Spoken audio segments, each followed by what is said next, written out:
Ahmet, Mehmet, Hasan, Hüseyin almış hiç fark etmez. Evet.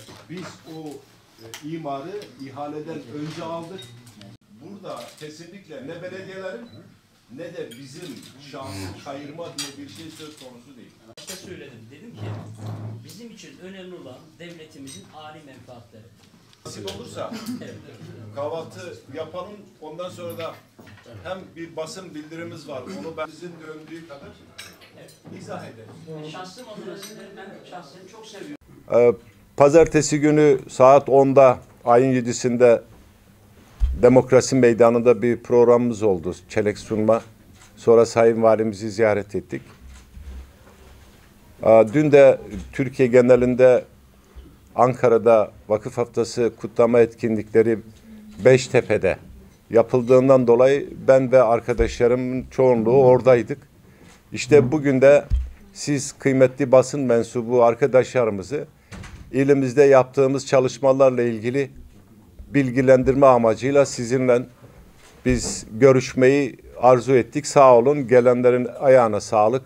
Gelmeyenler de mutlaka başka programlar vardır. Başka etkinlikler vardır. Oralara gitmişlerdir. Şimdi bizim vakıflar gerçekten çok önemli bir müessese, önemli bir kuruluş. Vakfın ruhu bizim inancımızla şekillenmiş. Yani vakıf İslam inancıyla kendine bir yön çizmiş.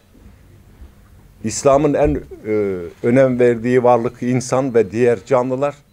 Vakıf da aynı şekilde ilhamını İslam'dan alarak, gerçi hocam burada, ben o konulara fazla girmeyeceğim ama ilhamını İslam'dan alarak insanların her türlü ihtiyacını karşılayan müesseseler kurulmuş.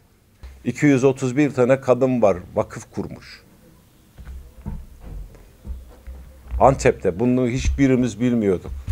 Bizim bildiğimiz 3-5 tane, bir Mısırlı Hatice Hatun, bir de burada Ayşe Bacı Camii var.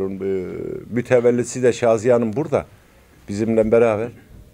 O da vakfı kuran zat kendi kızı adına cami yaptırmış. Ayşe Bacı Camii'nin ismi de oradan geliyor. Ama onun dışında Gaziantep'te 231 tane vakıf kadınlar eliyle kurulmuş.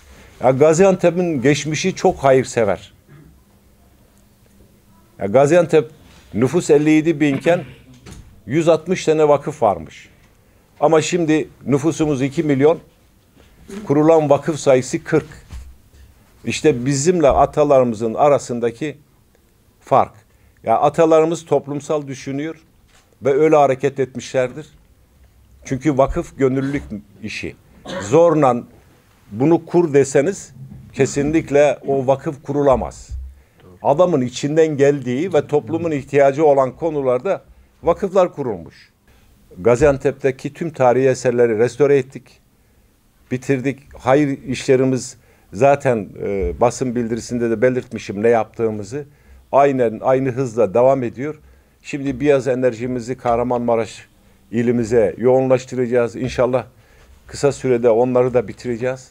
Şimdi bakıyorsun caminin, biz diyoruz Kurtuluş Camii'ni restore ettik.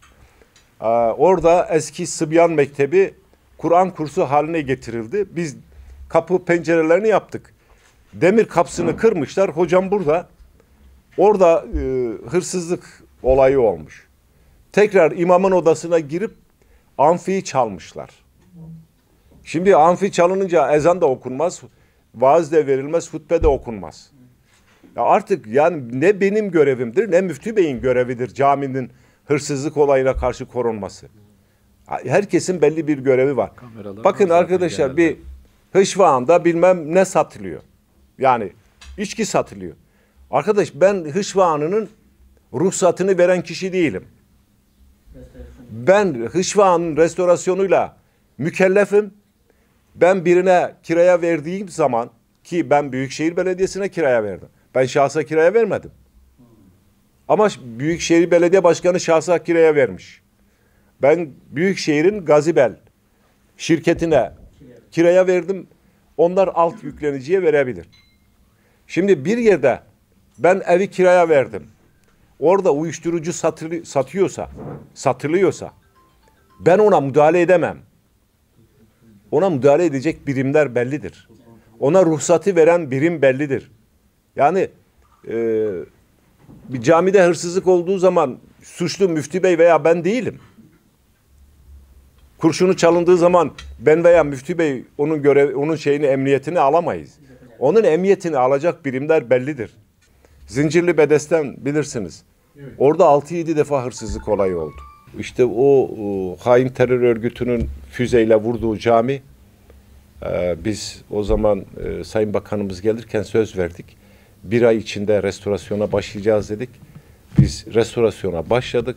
Şu an restorasyon %30 seviyelerinde. 21-12-2018 tarihinde de inşallah orayı ibadete açacağız.